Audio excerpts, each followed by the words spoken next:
اسی تحریک لبیک یا رسول اللہ پاکستان دی مجلس شورا بنو آج پھر تو مخلصانہ مشورہ دے رہے ہیں، معاملات نو حل کرو، ساڑھے کوئی اور منصوبے نہیں ہے، نہ ساڑھی کسی وال توجہ ہے، ساڑھی دیکھ کی طرف توجہ ہے، انہیں جانا انہیں مانا، نہ رکھا غیر سے کام، للہ الحمد کہ میں دنیا سے مسلمان گیا۔ ساڑھے معاملات حل کر دیو، قائد محترم تشریف لین دعا کرا دین،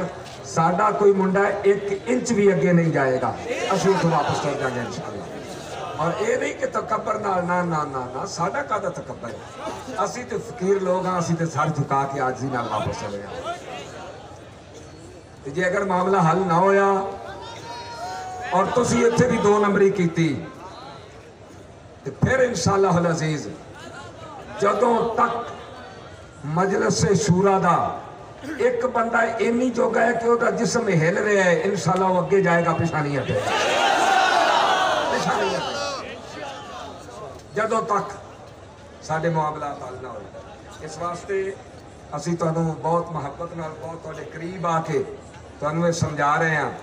اللہ کرے تو آڑی گال سمجھ چاہ جائے۔ ویسے قبلہ میں سوچتا رہنا بھی اتنا نا اہل انسان بھی نہیں ہونا چاہیے کہ انہاں دا صرف 2 تو 4 گھنٹے دا کم ہے، انہاں نوٹس جاری کرنے میں کم ہو جانا ہے، سارے معاملات معمول تے آ جائیں گے، لیکن پورا ملک انہاں بند کر دیتا ہے، پورے ملک میں نقصان ہو رہے ہیں، انہاں پورے ملک دا نقصان برداشت کر لیا، لیکن جیڑا وعدہ کیتا ہے وہ تے عمل نہیں کیتا، تو پھر توہی تے جھنڈا تے لگنا ہی لگنا ہے نا، وعدہ خلافہ دے، یہ توہی تے جھنڈا تے لگنا ہی ہے۔